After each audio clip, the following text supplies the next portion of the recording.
Are you ready for more electronic music? I bet you are. Today, you're going to learn about bass lines and melodies. So you're learning about the bottom and the top because you already learned about the middle, right? Chords, they're the middle. Beats, they're kind of in the middle. So we got to learn about the bottom and the top. Starting with bass lines. So I'm going to be picky with your baseline submission. So I want you to pay a lot of attention to the different bass lines that you're going to see through these examples. You'll notice they're pretty sparse.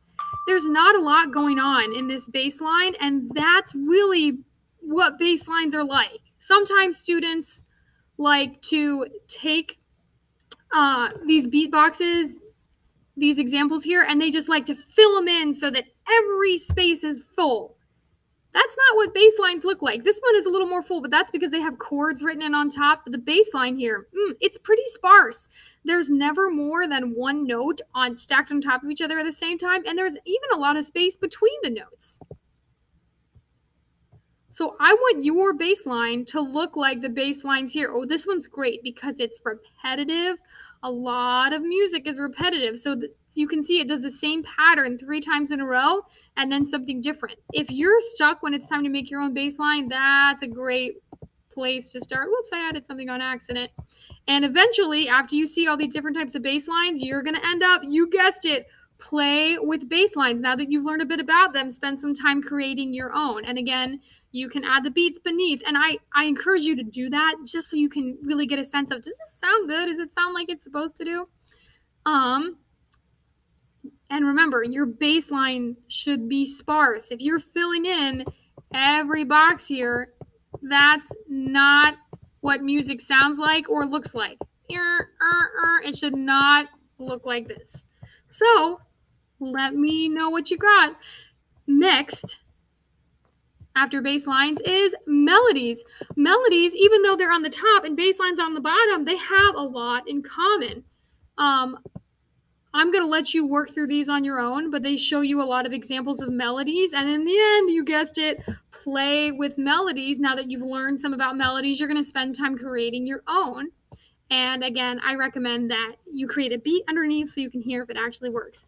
Melodies, like bass lines and unlike chords, only have one note at a time. Now, these may be a little more connected. So you may have, and probably will, have a note on every single beat, but they're never going to stack. You won't have 2 notes happening at the same time. So I'm going to go ahead and get rid of those.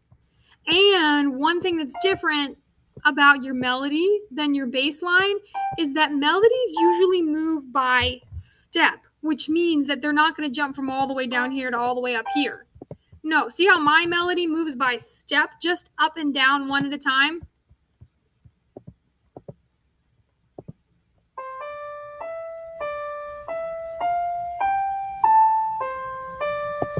So I want your melody to move by step. At the maximum, it can move by maybe a third.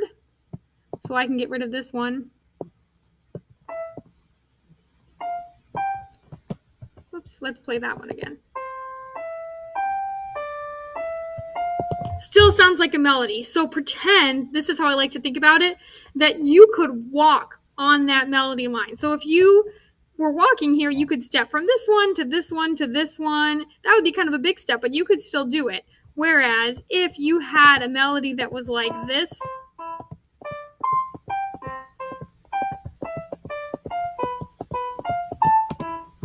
it would be pretty difficult to jump from one to another like that.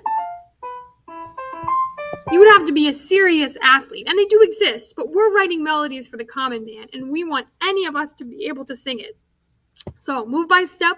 Be sure today to submit 2 screenshots, one for bass lines and one for melodies. Have fun making music.